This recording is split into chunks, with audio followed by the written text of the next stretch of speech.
तो चलिए जानते हैं इंद्र कुमार गुजराल की कहानी उनके प्रधानमंत्री बनने से ठीक पहले की।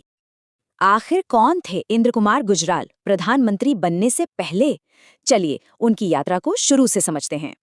गुजराल का जन्म एक राष्ट्रवादी परिवार में हुआ, उस दौर में जब देश में आज़ादी की लहर थी।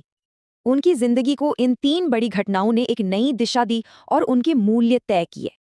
सिर्फ 22 साल की उम्र में वो जेल गए और यहीं से लोकतंत्र के लिए उनकी लड़ाई शुरू हुई।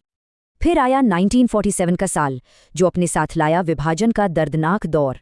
अपना घर खोया, शरणार्थी बने। इस अनुभव ने उनकी पूरी राजनीति की सोच ही बदल दी।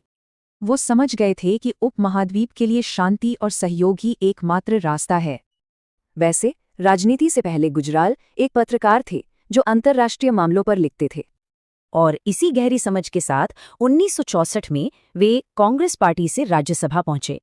मंत्री रहते हुए भी वो अपने सिद्धांतों पर अड़े रहे, चाहे मीडिया की आज़ादी हो या इमरजेंसी का विरोध करने के बाद वे विपक्षी जनता पार्टी में शामिल हो गए। फिर आया एक बहुत अहम दौर, जब वे सोवियत संघ में भारत के राजदूत बने। मॉस्को में उन्होंने कूटनीति की वो बारीकियां सीखीं जो आगे चलकर बहुत काम आई। और 1996 में विदेश मंत्री बनते ही उन्होंने पेश की अपनी सबसे बड़ी और स्थायी विरासत। पेश है गुजराल डॉक्ट्रिन। ये उनके जीवन भर के अनुभवों का निचोड़ था।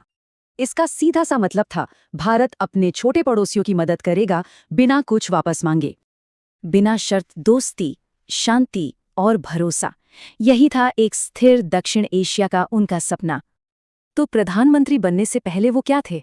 एक अनुभवी डिप्लोमैट, सरल व्यक्तित्व और शांति के समर्थक। संघर्ष, कूटनीति और सिद्धांत, यही अनुभव थे जो उन्हें आखिरकार प्रधानमंत्री पद तक ले आए।